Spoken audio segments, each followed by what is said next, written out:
Welcome to the broadcast. We're going to spend the next hour talking about estate planning for a Muslim client. We're going to cover an awful lot of ground in the materials and in the handout. I was speaking with Yasser Ali, who's going to be the primary speaker today, and I'm going to let you introduce yourself in a minute, and began to realize how much we didn't cover in terms of critical material in the 60 slides we do have. So we're going to try to explain an awful lot of very practical issues that estate planners, especially attorneys, need to understand in preparing documents for a Muslim client. The additional disclaimer on slide 4, if anything is said that somebody believes is incorrect, please email me, let me know. I'll correct the materials. We will be posting a recording of this and all the materials on schenkmanlaw.com in the webinar tab within a few days of the program. I also am going to post an article that I did in the early 90s on estate planning for Muslim clients. I forgot to post it here, so it will be available there. Before we get started, I'd like to have our sponsor say a quick word, and then I'll have Yasser introduce himself. All right, great. Thanks, Marty. I'll go ahead and get us started. Good afternoon, everyone. This is Vanessa Kanega. I'm the president of Interactive Legal. I just want to thank Marty for giving us the opportunity to sponsor this webinar and this series, and especially like to thank Yasser for presenting today. I had the benefit of hearing a little bit of the pre-webinar chatter, and I know that you'll all find it very interesting, and you're going to gain a lot of information from this. I've said this before, but I really appreciate this series because it's so client focused, and that's what we're really about at Interactive Legal, is giving you tools for efficiency and accuracy so that you can focus on your clients rather than on the back office drafting. So looking forward to this, and again, thank you. And if anybody would like more information about Interactive Legal, please visit our website or send an email to our sales team at the email shown there. Thanks very much. Thanks, Vanessa. And for Peak Trust? Thank you, Marty. Actually, this isn't Brandon Santula, as you see on the screen, is actually Deb Erdman. So hopefully not to confuse everybody when you hear a female voice. On behalf of Peak Trust Company, thank you, Marty, so much for giving us the opportunity to sponsor this. I think the specific planning regarding the Muslim area is very specific and very important, that we bring to light all the issues that need to be dealt with. And here at Peak Trust Company, we're a professional trust administration firm. We handle pretty much any type of trust that your clients need professional corporate trustee for. We have 2 offices, one in Las Vegas, Nevada, and one in Anchorage, Alaska, to provide you and your clients to the top tier choices of jurisdiction. So with that, we are looking forward to hearing Yasser and all he has to say. And thank you again, Marty. Thank you. So before we get started, Yasser, why don't you introduce yourself? And Yasser is also the author of really an incredibly well-written book on estate planning for the Muslim client. And the link or where you find it is in the last slide, which you have on the slide deck. It's published by the American Bar Association, and you can simply go to the ABA website to get it. Yasser, why don't you introduce yourself, because you certainly are an incredible expert on this topic. Thank you, Marty, and thank you all for participating and joining and sponsoring. My name is Yasser Ali. I am an estate planning attorney based in Tempe, Arizona. And really my practice is focused largely on this question that we're addressing today, is how do we plan and take into consideration religious considerations for our clients, and particularly my expertise, having a background in having studied Islamic law, is with Muslim clients. And so we help Muslim clients around the country, and also help attorneys help their Muslim clients around the country. So just by way of background, this is the 4th installment of a series of webinars that we've been doing on religion and estate planning. The first webinar was on general religion and estate planning, the second on Christian estate planning, the third on Catholic estate planning, this one on Muslim estate planning. We have several more in the hopper, and I hope to continue this series to cover as many different faiths as possible. I think the first piece that I ever wrote on estate planning for Muslim clients was in the late 80s as an appendix to a book that I did on general estate planning published by John Wiley. And then in the early 90s, I did an article, and if we can find it, we'll post it to the website on where the recording of this will be, on estate planning for Muslim clients for the New Jersey Law Journal. At any rate, so this is part of an ongoing series. And again, if you have any thoughts, comments, please do email me. The Muslim population in America is large and growing. I mean, I believe that only about 1% of the population today is Muslim in America, but it's one of the fastest growing religious segments in the country. Yasser, you want to go through some of the estimates and demographics, I think, just to give a little background? Yeah, just in terms of background, sort of a demographic study to understand where we're coming from and how relevant this is potentially with the folks you interact with. And I think even taking a step back, there's another 2017 study that I came across in which over half of Americans said they've either never or seldom spoken to or interacted with a Muslim. And so these statistics are important to kind of debunk that, in that you probably have. The Pew study shows that Muslim Americans are young, a growing segment, higher than average education degrees, and also having more kids. So that also goes to show sort of the growth rate. And the statistic at the bottom is an interesting one. Despite being just 1% of the population, it's estimated that around 10% of the physicians in the country are Muslim. So it's quite possible or likely that either yourselves or clients have, had a Muslim physician at some point or another. Yasser? Yeah, and so I think it's important to have some background in understanding where people are coming from, because when we don't, first off, with respect to Islam, there's a lot of misinformation out there, and not understanding where your clients are coming from and how they're motivated really is a way to, or you lose out, if you will, on a chance to build a real connection with them. So about the Muslim faith, it's a strictly monotheistic faith, and Muslims believe to be the culmination of the Abrahamic faith traditions. And what I mean by that is that all of the Old Testament prophets, Muslims believe in: Adam, Noah, Moses, Abraham, Jesus, and Muhammad being the last of them, peace be upon them all. And in terms of the practice, there are 5 core pillars. So the proclamation of faith, there are 5 daily prayers. There's this mandatory almsgiving, which comes into play with respect to estate planning at times, which is 2.5% of excess wealth annually is to be given to charity and those that are needy. There's the fasting of the month of Ramadan for those that are physically capable, and then a once-in-a-lifetime pilgrimage to Mecca, again, for those who have the financial and physical means. And this last one is also often tied to estate planning, in that before people embark on this journey, they often prepare or they're encouraged to plan their estate and make sure that their affairs are in order. So you'll see a lot of people will be doing that.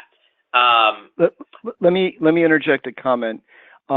It's also something, both the charitable component and the pilgrimage to Mecca and special education and so on, that affects a lot of the estate planning we do, and we'll talk more about it if we have time, in that if you're structuring a trust for a Muslim client, you want to make sure that if the trustee is an institution that may not have this knowledge or sensitivity, that these wishes are either embodied in the document or a letter of instruction. And we'll talk more about this as we go on. So the background is very relevant to the planning that everyone on this call may do.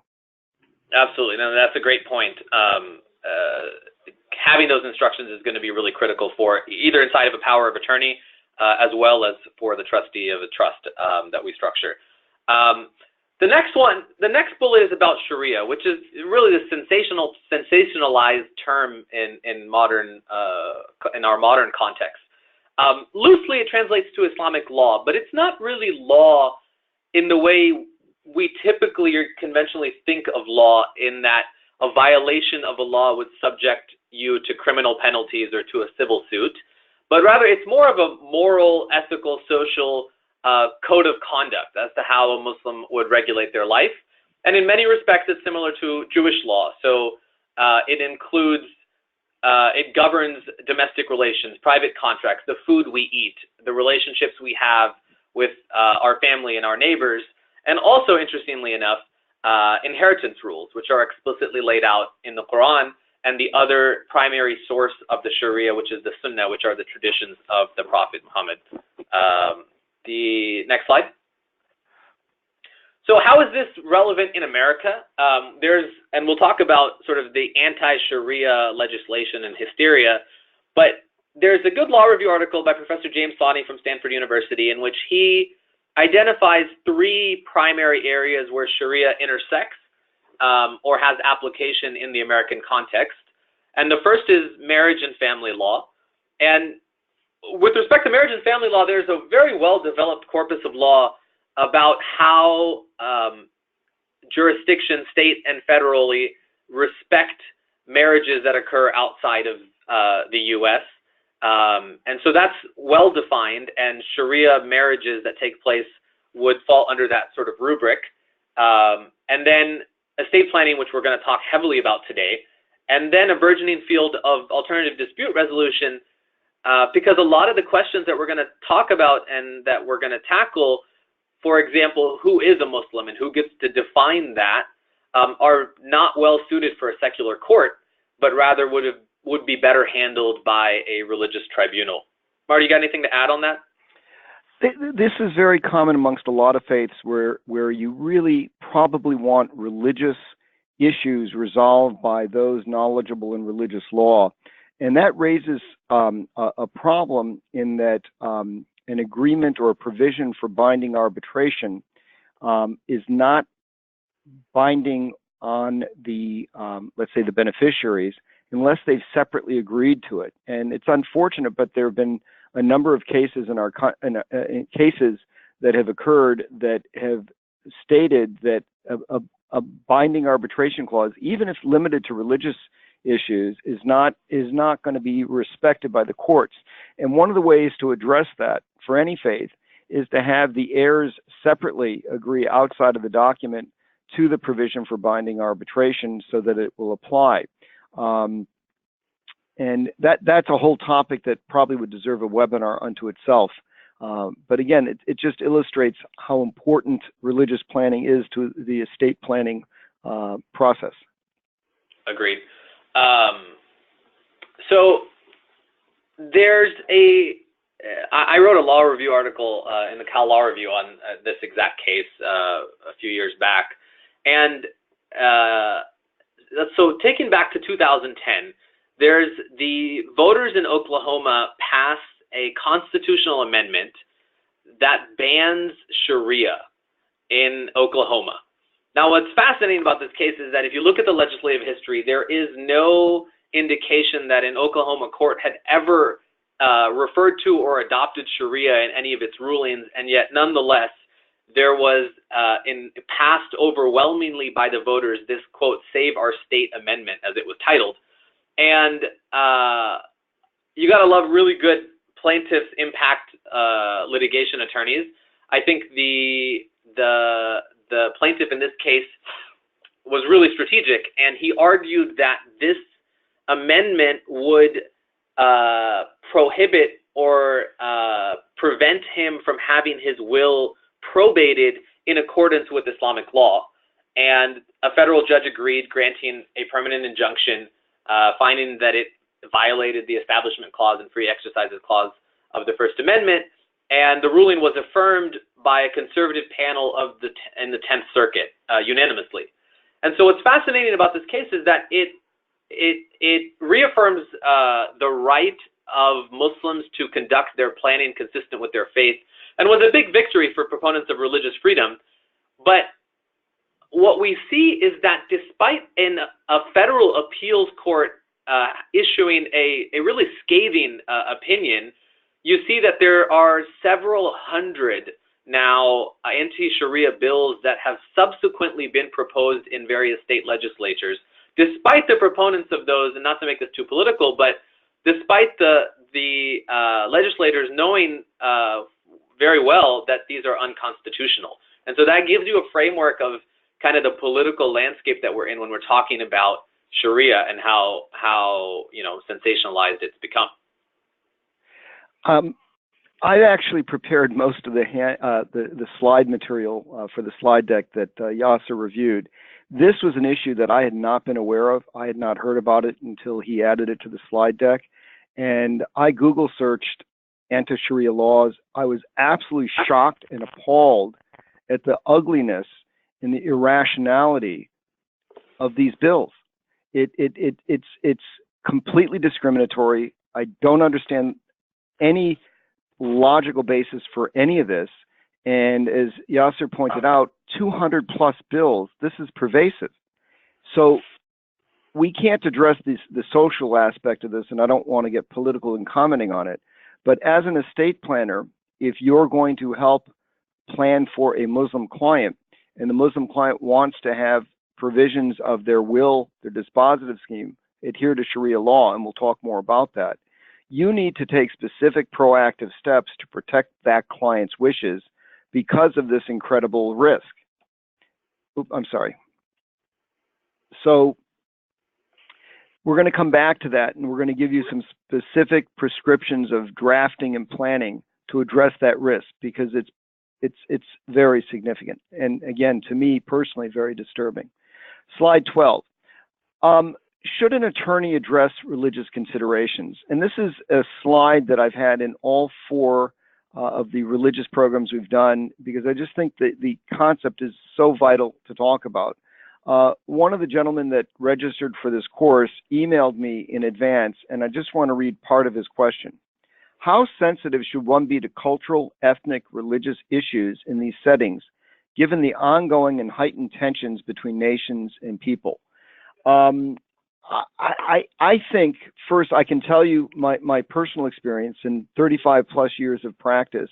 Anytime a client has come to me with a religious adherence that should be reflected in the estate plan, and in some cases a cultural or other consideration that needed to be reflected in the estate plan, I have taken it upon myself to do whatever background work I had to try to carry out their wishes at no cost, no incremental cost to the client, because I just feel so passionately that it's so important for us to respect other people's faiths and beliefs. And I've found it to be an incredibly rewarding journey.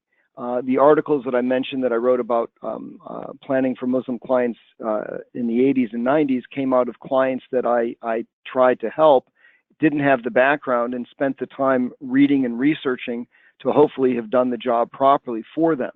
I think that it's actually, and I for a practitioner to help a client address personal beliefs such as religion, to me, creates an incredible bond with the client. There's no greater way, I think, to show respect for another human being than to respect and understand and try to learn about and help with their religious beliefs. So I think it's incumbent upon every practitioner to try to do this. And I would say the same in a broader context for health issues. If a client's got MS or Parkinson's or Alzheimer's or another disease or health challenge, the only way to truly help that client is trying to understand and learn more about the particular disease they're struggling with, so you learn how to tailor the planning and the documents to address their unique wishes. So I think that despite, and I totally understand and respect the questioner's comment, that despite this issue of political correctness, despite the terrible environment that we're living in, I think this is a wonderful way to try to improve the world we're living in by respecting other people's wishes, by taking them seriously, by trying to help them with it. In my 35 years, I've never, ever had anybody offended by me trying to help them. Now, in the process, and I've said this in the other three programs, and I'll say it again here, if a Muslim client comes to me for planning, I would have them defer to a religious scholar to make sure that what I've done is correct. So I'm not going to make ultimate final decisions for something I'm not expert in, but it's certainly something that I can help facilitate. So kudos to the person that emailed the question. I think it's sadly a very important question, and I encourage everyone on this call to make every reasonable effort to do it. Now, part of the reason that I'm doing this whole series, and we're going to continue with other faiths over time, is that hopefully we're creating by these various webinars, the materials and the recordings of them, enough of a resource that if a client shows up in somebody's office, regardless of faith, you'll be able to watch a webinar and get a good idea of many of the steps that you have to take. Yasser, do you want to comment at all? Yeah, I mean, I think that's excellent, and you've nailed it. I think the biggest thing, perhaps, when people are nervous about engaging people of other backgrounds or faiths and offending them, it usually stems from not knowing enough about them, right? And so, Marty, you said that you spent hours and hours researching, and that's really what we have to do.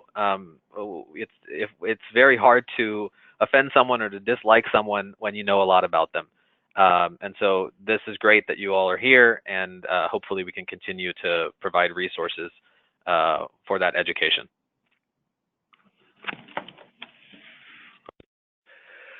So what do you need to do in light of the anti-Sharia legislation that's sadly been so pervasive?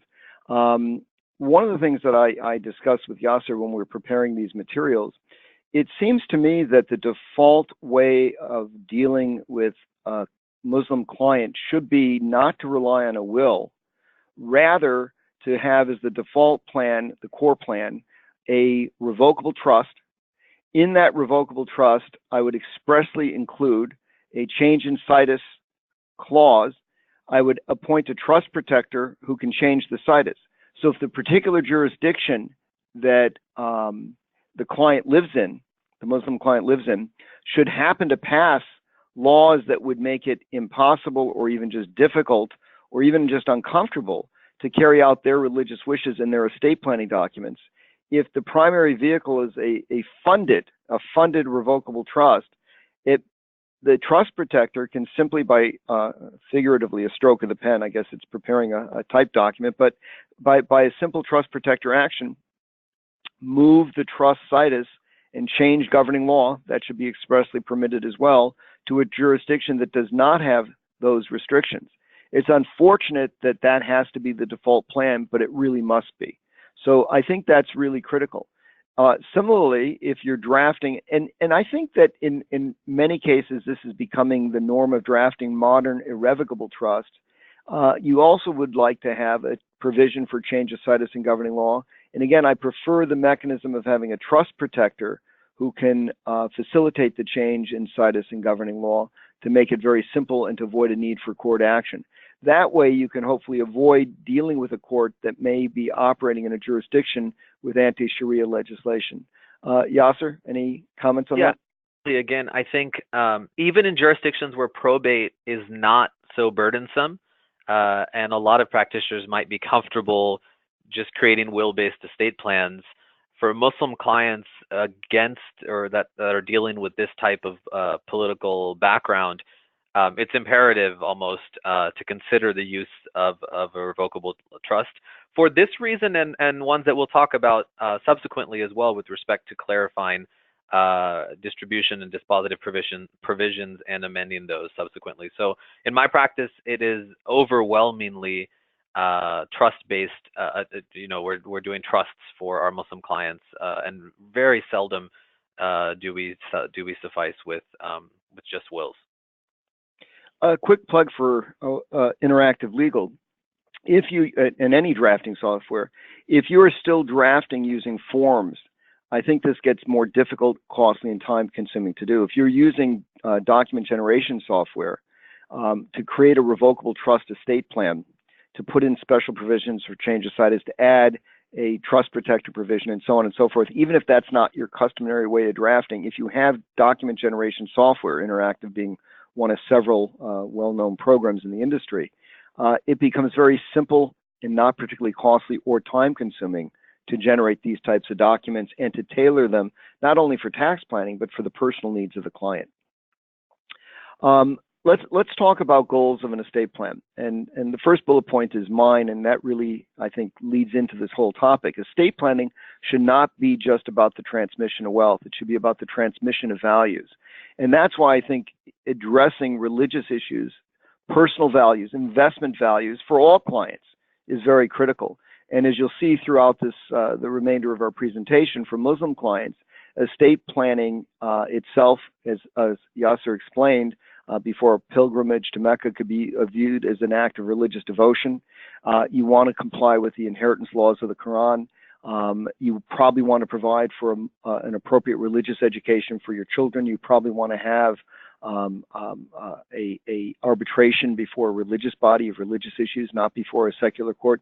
Even apart from the issues of the anti-Sharia legislation, if you have an issue of how to interpret a dispositive provision based on the Quran's indication of how estates should be divided, that really should be addressed by a scholar, not by a secular court, no matter how capable it is. So for the goals of a Muslim client, you definitely do want to tailor the estate planning. So do you want to run through quickly some of the topics? Absolutely. Marty, you touched on several of these just a moment ago, but going back to the last slide for a moment, I think for those of you that are estate planning practitioners, I think the field of law that we're in is perhaps the most important to understand, or where religion informs so much of what we do. Let's put it that way. And for a lot of people, values and religion are intertwined, and so this area of estate planning for a lot of folks, Marty, I'm sure in the past your practice was primarily tax driven, and that's just simply not the case anymore. And so this is a real area in which we have a chance to consider values and religion, and what's sort of motivating a client's preferences. And so particularly going to the next slide, about slide 15, about where Islamic law comes into play in the estate planning context, the most unique and the most obvious of those is that the dispositive provisions of a person's will or trust are going to need to be consistent, to the extent that they want to adhere to the faith, to the rules that are outlined in the Quran itself. And we'll talk about those. But this is they read like an intestacy scheme. And so parents, children, spouses, they all get fixed shares, and more distant relatives also potentially inherit depending upon who's alive. So it's a fascinating scheme, incredibly complex, one that we're not going to be able to dive deep into in the short time that we have, but at least at a high level, we want to understand that there are dispositive distribution provisions that are outlined and prescribed in the Quran itself.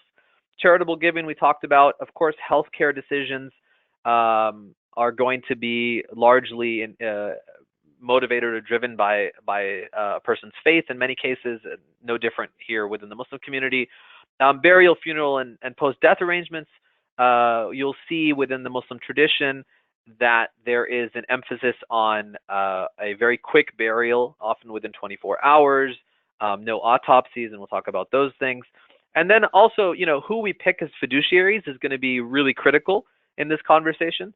Who are the agents, and how are they empowered to carry out the client's wishes post-mortem or in the event of incapacity. And then lastly, articulating some of the religious preferences, namely how to comply with Islamic financial ethics and handle issues of what we call riba, which is a generally translated as interest, and the prohibition on dealing with riba and excessive speculation, which we'll talk about as well. It goes way beyond even just estate planning. Just as a quick comment, if you're drafting a commercial transaction and you're not to incorporate interest charges, how do you restructure that transaction in a way that conforms with Islamic law? I'll add a piece I did on religion and estate planning for the ABA's Probate and Property Journal many years ago that has some discussion of that, just to give you a little background. But it's really, the gist of slide 15 is that Islamic law is all-encompassing and affects virtually every aspect of life, and hence every aspect of legal planning. So it's something that we as practitioners need to be very aware of if we're going to work with a Muslim client. And again, if this seems daunting or overwhelming, there are a lot of materials that are available, and there are experts like Yasser that are available to consult with. So you shouldn't turn down the opportunity to address this or think it's too daunting to do. It may take some time investment, but there's lots of resources, and hopefully we'll provide you with some more. I think we've kind of covered slide 16, so let's skip on. Yasser, I think this is an important slide 17. Yeah, this is a really important one. In all sort of matters of religion and theology, there's going to be a variance of opinions within any faith tradition, and that's no different within the Muslim tradition. There are different sects within the religion. There are various sub-sects, if you will, or schools of Islamic law, which have varying interpretations. Interestingly, if you look at the Islamic, if you look at the rules relating to inheritance law, they're actually primarily derived directly from the Quran and actually in the form of fractions. And I've given the site subsequently in the handouts. But if you look at those, they're just fractions: 1/4, 1/8, 1/6, and it reads like an intestacy scheme. And so there's not that much variation, because it's very hard to reinterpret what fractions mean among the core principles of Islamic inheritance law. But nonetheless, it is very useful. I think the second bullet point is very critical. That if a client comes to you and desires to have an estate plan that's consistent with their faith, it is very useful to have a consultant. It is very useful for them to either check with their imam or somebody who understands those rules very well to ensure that it adheres to their understanding or the understanding that they would like to comply with of Islamic law.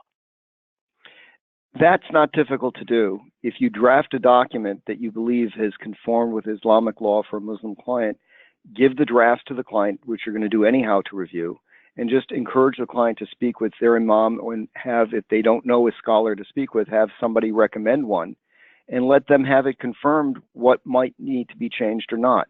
Not difficult to do. So don't be dissuaded from properly helping a Muslim client, because you don't have to become an expert in Islamic law and Sharia law to do so. I will say this point, yeah, Marty, if I may.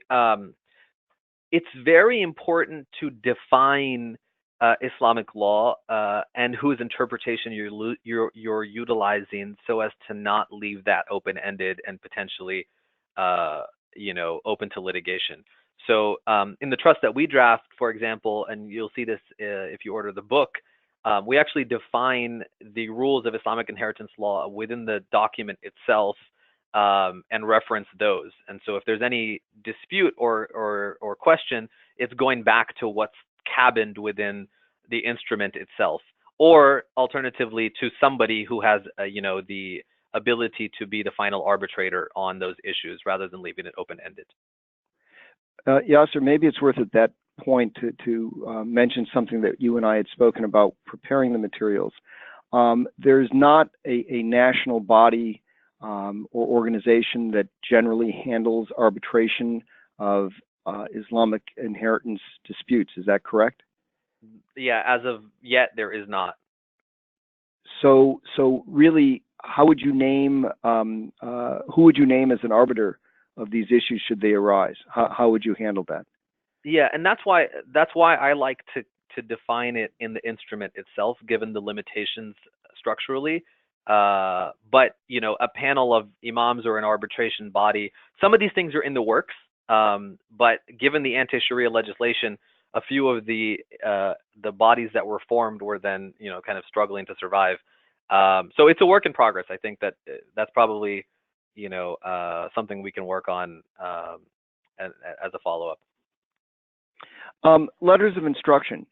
Given some of the unique religious observances, given the fact that not just the anti-Sharia legislation and the environment that seems to indicate, but that many people are not aware or knowledgeable of Islamic law, Muslim customs, a letter of instruction certainly makes sense. It seems very common in the estate planning many of us do to name institutional fiduciaries for legal, tax, and other reasons. All the more important reason for a client to set forth some of their wishes so there's a record of it. It's difficult as a practitioner to determine what should be put in a document versus what should be kept in a letter of instruction, but certainly there's more detail and more personalization in a letter of instruction that the client can change than what many of us would feel comfortable incorporating into a legal document. Yasser, any comments? Yeah, if you were to Google, Islamic will templates, you'd find a number of various templates on the internet that I strongly disagree with. For the reason being, a lot of the information in those documents is, as you stated, better suited for a letter of instruction. If we're talking about a will that has to be submitted before a secular court, a lot of the prescriptions or the advice that's being given for the family and stuff is better suited as a private document, a letter of instruction. So I think it's important to separate the two. It's very useful to have that. And also, it's very important, maybe taking a step back, for the client to have these conversations as well, rather than just memorializing them in a document, but having conversations with their loved ones in advance, I think, and what I found in my practice, is very useful, so that people aren't reading these things for the first time inside of a document. Good point. Let's skip through slide 20. We just tried to list some of the points, unless there's something specific that you want to focus on. There's nothing too specific here other than to say the issues here are even more significant in mixed religion households. So that's when these issues become even more significant, and it's important to address. And just like we see an increasing diversity in society, there are a lot of households in which members or members of the family hold different religious beliefs, and it becomes even more important then to have these conversations and memorialize them. Let's talk about living wills and healthcare proxies. Yasser? So, as we said before, healthcare decisions are really one of the areas that are really driven by religious preferences for most folks. And having advance directives allows you to make those decisions in advance in a non-emotionally charged state. And so with Muslim clients, a lot of the same questions that we see ethicists and bioethicists grappling with are being grappled with by Muslim physicians currently. So the definition of death, there is brain death is considered death by most Muslim physicians. And if you adhere to that, then of course, naturally the person would be able to withdraw life support in that condition. There is a question, or this third bullet point that you ask about, what is a quality of life or meaningful life when it comes to end-of-life care? And I would point you to Dr. Asim Padela, who is a Islamic bioethicist at the University of Chicago, has some really good articles on the Islamic perspectives on clinical intervention and end-of-life care and the question of organ donations, for example. He's at the University of Chicago's Center for Islam and Medicine. So that's a really good resource. Slide coming up. We have a slide coming up, everyone, on that, so you'll see his name and some of the information in a few minutes. Very careful, organ donation, very same important. thing. There's a variation of opinions of folks as to whether it's something that's useful, that you earn a reward for helping others, versus a more traditional opinion that your body doesn't belong to you and is just a trust that has to be returned to God in its original form. So there's a variation. So basically, clients are whatever opinion they adhere to, you'd be able to follow and assist them in implementing. But given the differences of opinion within the faith, it's very important to document what somebody wants. The other point I was going to make is that the POLST, Physician Order for Life-Sustaining Treatment, has grown over the recent years. I believe there's well over 20 states that have POLST legislation. A POLST is really intended for terminally ill patients, end-of-life decisions when there is a known condition. Be careful in advising a Muslim client, for example, in signing a POLST before it's reviewed by somebody, because oftentimes the decisions made under a POLST may contradict some of what Yasser just spoke about. So just be mindful that a pulse could be an issue. And in these cases, we, within the Muslim tradition, the Muslim physician who is knowledgeable within the tradition often takes the role of the imam in making these decisions. So it is useful if your clients have a consultation with their imam or with a trusted Muslim physician who understands these issues very well, and to cite them in the documents as well. We're going to push forward a little because we're getting a little tight on time. Do you want to comment anything on pregnancy on slide 25? Yeah, the note here is one kind of the general rule. Of course, it's case specific, as is as are all of these issues. But in general, the principle that's listed in the slides is applicable. That the mother's life is generally given preference over saving the life of the fetus. Correct. And this is important because this is different than the view of other more widely practiced faiths. So if the client wants this addressed in their document, you may want to be specific about it. Let's go on to powers of attorney. One of the issues that we've mentioned, several of the issues that we've mentioned, could be very important in modifying a power of attorney.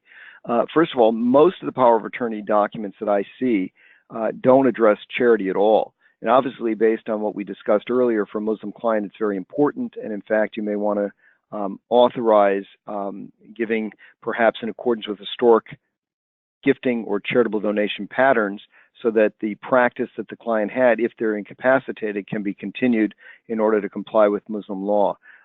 Aiding children, grandchildren financially to defray the cost of private education, permitting heirs, family members, loved ones to make a pilgrimage to Mecca and paying for it may be beyond what a court or certainly a financial institution is a trustee under a revocable trust may view as a typical expenditure. So you may want to expressly address that. Most powers of attorney have provisions permitting loans, but loans as an agent, you'd be required to charge interest under American law because you have a fiduciary responsibility to the principal, but that very responsibility could contradict the Islamic prohibition of paying interest or riba on slide 30. Dispute resolutions is something we've talked about, and some of the issues that may be desired to address. Yasser, any other comments on powers of attorney? Nope, I think we can move on. You know what? Let me just emphasize the third bullet point on slide 30 real quick. An agent has a fiduciary responsibility to invest.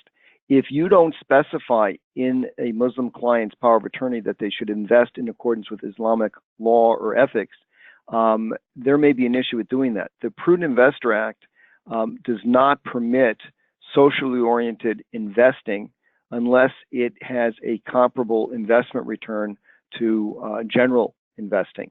So I think it makes sense to probably identify, if the client wishes, that Islamic standards for investment should be pursued. Otherwise, there may be an issue for the agent as well. And pretty much all the comments that I've just said about a power of attorney will translate into comments that you want to consider in drafting a trust as well. Now we're going to talk about the Islamic laws of inheritance and disposition. And Yasser, I'm going to turn this over to you, and you tell me when to advance a slide or not. And sure, based on our call earlier, you may go off script a little, which is perfectly fine. Sure. So absolutely, the points you mentioned in the power of attorney are absolutely going to be applicable in the role of a trustee as well, and very critical, I think, to articulate, especially when not naming someone who is familiar with the rules, or a family member as a trustee, but when you're using an institutional trustee. So that's good background for this section. So moving to the core, I think, of what Islamic estate planning and Islamic inheritance law is all about, which is how do the inheritance laws differ from conventional estate planning. And I think it's important to understand that for Islamic financial ethics, if you will, you mentioned Islamic law regulates all components of a person's life, and that includes the acquisition of wealth, and also the way that wealth is spent or invested, and also the third component of that is how it's distributed upon a person's death. And essentially, a person a Muslim client or a Muslim in general doesn't have unlimited discretion on how their wealth is distributed. They have the order of the assets that pass are basically the funeral expenses and burial costs are covered first. Then a person's debts are to be paid or repaid, and then they have up to 1/3, which is a discretionary bequest, or can be a discretionary bequest. We call that a wasiyah, and that's an amount that can be utilized to assist heirs beyond the heirs that are going to be defined in a person's mandatory scheme, or institutions for that matter. And the remainder is going to be prescribed in the Quran. So chapter 4, verses 11, 12, and 176, if you'd like to look them up, they lay out all of the shares, or most of the shares, most of the situations that would arise about who inherits what. And interestingly, some of these, and I will say point 4 on the slide, is these rules only apply after death. So sometimes people get held up about, if I'm making gifts during my lifetime, do they have to comply with Islamic inheritance laws? And the answer is no. But rather, in your life, you're allowed to, give away your wealth however you like, with the exception of if a person is on their deathbed.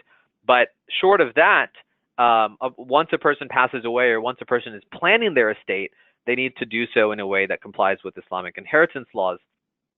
And so this last point about the inheritance rules in some cases are going to provide, for example, a surviving widow with less than she would be entitled to under state law, under a state's elective share, for example, in a non-community property jurisdiction.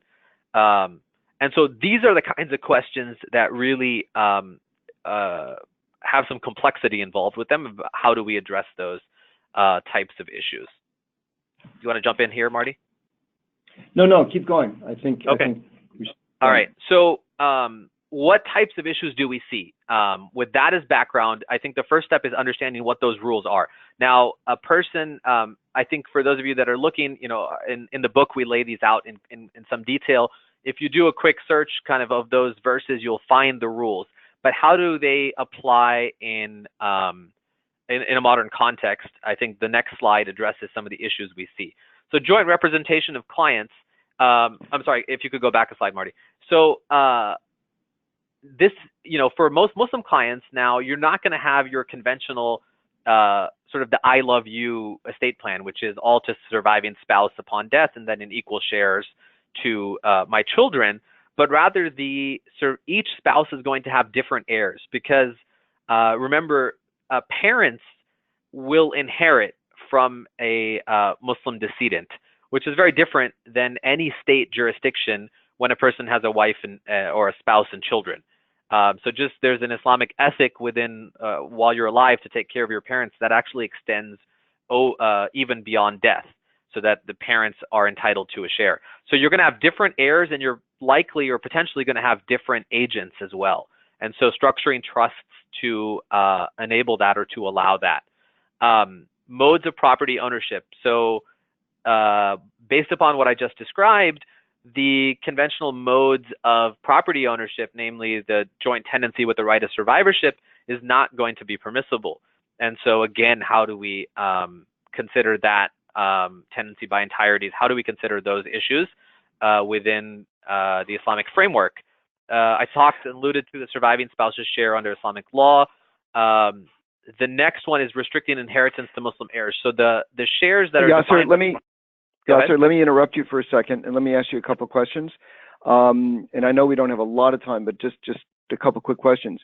If a Muslim client wants to modify what is provided for in the Quran, how is it viewed if they use inter vivos gifts, perhaps to irrevocable trusts, to shift some of the property out to, say, for example, provide more for their surviving wife than the law would otherwise provide? How is some of that viewed? Is that something that's done? Yeah, so these are the types of questions, like the grappling with, the share that's allotted for the surviving spouse, which I said in many cases in the presence of children is only going to be an eighth. So utilizing gifting is actually the method to achieve or to provide more.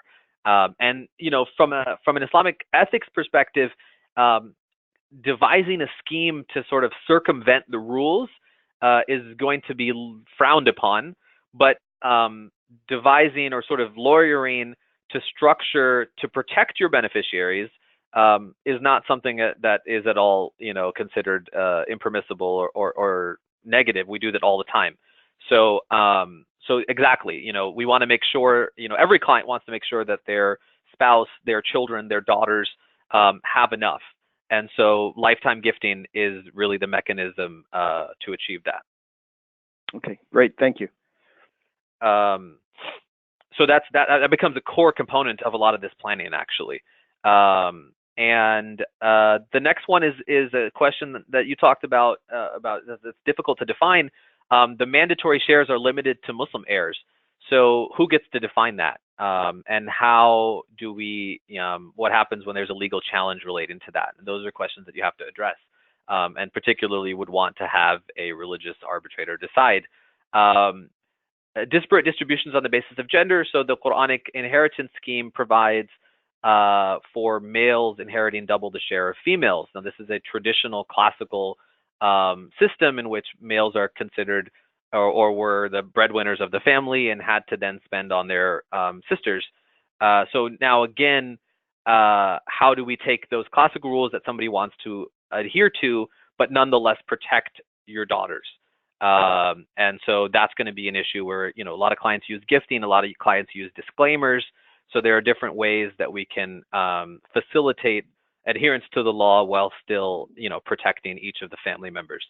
And the last one is one in which this is a dynamic scheme.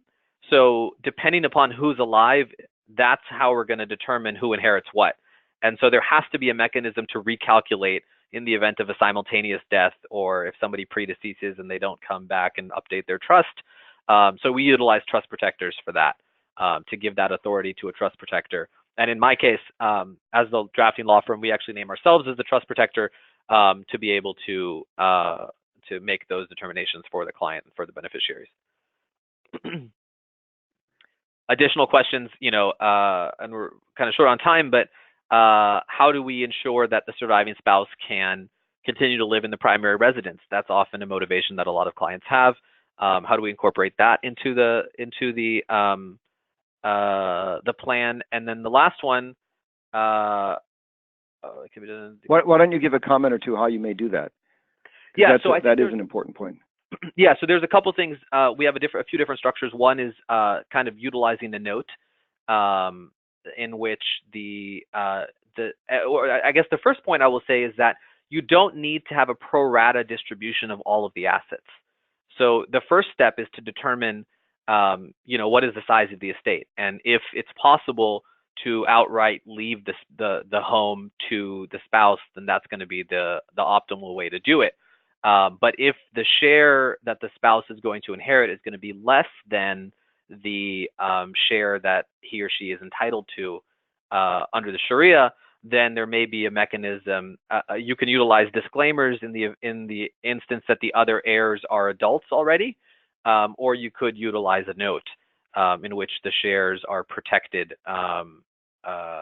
That's assigned to the credit shelter trust, for example, or the family trust for the benefit of the family while the spouse continues to remain in the house. Just to clarify, because I think that's an important point. So if the house were worth more than, let's say, the share the wife would get, you could provide that a note would be a debt appended to that property so that you keep the shares intact, and then that note could be deferred with no interest for some period of time. Correct. Is that what you're okay? Yeah. So that's a way that we can attempt to achieve the continuity for the surviving spouse while ensuring that the wealth isn't squandered. So we don't want a situation in which you leave something outright, they then get remarried, get sued, etc., and sort of the wealth for those heirs is squandered. So that's one way to protect the right of the heirs. Correct. do you want to comment on trying to integrate the planning that we're talking about with a state that has, say, $1 million exemption? So I think this is where you earn your fee. So these are the challenges. No, really, where you have an estate tax exemption of 22 million and no state tax, it's pretty easy. But where you have a situation in which you have competing interests now with a fixed share of inheritance to certain heirs, it becomes challenging. Now, one of the things we do in a lot of the trusts that we draft is we will have the assets that pass to the family trust, and then give the trust protector the ability to appoint a general power of appointment to the surviving spouse so that they can be included in the spouse's estate on death. So getting a little bit technical, but I think that that's one mechanism by which you can earn a step up in basis while still having the assets, shares defined for each of the heirs. Now, that doesn't solve your first question with the estate tax exemption, but it's kind of one way to allude to achieving that and moving in that direction. We've provided on slide 35 just an illustrative clause that you could incorporate, modify into a document to make it clear what the intent is of the client to conform with Sharia law. So that's just there to help you out. We've kind of talked about trusts, but Yasser, are there any other points on 36 you feel we should elaborate on? I think that the trusts are going to be the default plan, and then within those trusts, ensuring that the intent, I think it's important to have an intent section in your trust so that there's no ambiguity as to why you are doing the things that you're doing as the client or as the drafting attorney for the client. So I think that that's really important in the event of any subsequent conflict. And in the case of joint trusts, if you're drafting a joint trust, I think it's also important for both spouses then to have disclaimers over any elective shares, which could be done there as well as in property agreements, so that we don't have that both spouses are essentially stating that they're attempting to comply with the dictates of their faith. Quick question on the bottom bullet point on slide 36. When you designate a trust protector, and we've talked at a number of points in the presentation about why it's so important, do you bifurcate the trust protector role and have perhaps a general trust protector for things like change in situs, some of the usual things a trust protector may be given to do, and perhaps a second bifurcated trust protector role for a Sharia scholar that would give them the authority to interpret or apply provisions? It's a good option. I think, as I said before, and there's debate among practitioners as to whether the drafting attorney should serve as the trust protector or not for liability purposes, and whether we should have a trust protector identified in the document or whether the beneficiary should have the ability to appoint a trust protector, or someone in the document should be given the ability to appoint a trust protector. I take the view that we as the drafting attorney in these cases with our clients are best suited to serve in this role. Like, we know the client's goals, objectives, desires better than anybody else, and so we name ourselves as a trust protector in most cases. But I think if when dealing with your clients, I do think that a Sharia scholar perhaps would be an option, and they might not be well suited to do the other things. And so having one of the other reasons I was sort of thinking of the idea is given this really unfortunate situation of the anti-Sharia legislation, if you have a trust protector, and some states I think mandate that a protector be acting in a fiduciary capacity, other states don't, other states permit whatever's in the instrument. But whatever you do on the trust protector generally for all the legal and tax provisions, if you have a separate provision for a Sharia scholar trust protector solely charged with interpreting provisions in accordance with Sharia law and expressly mandate that it's not in a fiduciary position, I think it may be much harder for a court, especially if there's anti-Sharia legislation, to second guess or overturn what that Sharia protector, if you will, has done, because they're acting in a non-fiduciary capacity. We don't have the time to discuss that in more detail. I wish we did. Let's move on. We're pretty much out of time, but let's just take a few more minutes, Yasser, and try to run through just a quickly some of the remaining slides to wrap up. We'll be done in 5 minutes for those that are on the call. Sure. I think if we were... Yeah. Go ahead. Go on. No, you go.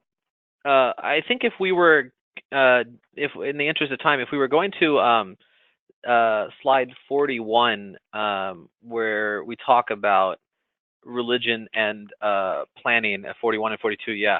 I think this is really important. I'm sure there are financial professionals here as well at the webinar, and Islamic financial ethics is going to really impact the way you conduct estate planning for your Muslim client for 2 reasons. One is the prohibition on riba, which was in this slide, which loosely translates to interest, but also the prohibition on, which we see on 44, on what's known as gharar, which is excessive speculation. And when you combine those two, you're going to find that a lot of Islamic scholars hold that life insurance products are not permissible. And so that's a really foundational, element of estate planning for a lot of folks. And so understanding that piece is really important. Now, there's a variance of opinions on this matter, so I don't mean to say this categorically. There are a lot of scholars who hold it to be permissible. And then when I say it, of course, there's a whole different, various types of life insurance from whole to term, and we have different rulings on all of those. But it's important to understand them. We dig a lot deeper into this in the book, but I think it's worth highlighting for estate planners and financial planners about this life insurance issue. Investment provisions we've spoken about. Key point is that you want to modify the investment mandate in every trust and power of attorney to permit investments to be made in accordance with Sharia law. Standard provisions will not permit that, and the Prudent Investor Act really will not necessarily assure that that's agreeable. Yasser, you want to comment quickly on slide 49 about charity, since it's so critical to the planning? With charity, one of the things I found in a lot of my clients is that they're very charitably inclined, and that they are often very, amenable to leaving charitable bequests. And so that to me, that's one of the most fulfilling components of the practice. So facilitating that for your clients is both rewarding for you and also for the clients. We're going to wrap up because we're kind of done. There's so much more to talk about, and I am very grateful for Yasser having committed the time and effort to help us with this. The Muslim population in America already is at 3.5 million and growing. If you have not had Muslim clients that have required special planning, the odds are you probably will in the future. It's something you shouldn't shy away from. There are a lot of resources. Yasser's book is really very well written, very professional, and will give you a lot of guidance. As Yasser pointed out, be very careful what you read on the internet, because just because it's on the internet doesn't mean it's true. And I think it's important to understand that really every facet of planning needs some tweak, modification, or adjustment to reflect Sharia law. And hopefully we've given you some awareness and sensitivity to that. I'd like to thank Yasser and our sponsors. Yasser, any concluding comments before we wrap up? No, I'd like to echo, thanks back to you and to the sponsors and to all of you. There's a lot here. Islamic inheritance law is considered one of the most dense subjects in all of Islamic law. So, we only touched the surface. But I hope that it piqued your curiosity and interest, and I'm happy to answer any follow-up questions that you might have. And if you want to reach Yasser, his email address is at the last slide, and on slide 59 is his book, and he was gracious enough to even give a phone number for anyone that would like to call. We're going to post a recording of this webinar to shankmanlaw.com/webinars within a few days. So if any of your colleagues are interested, this will be there, and we'll also try to post some additional materials to help. Thank you for joining us. Thank you to our sponsors, and have a good day. Bye-bye. Thank you.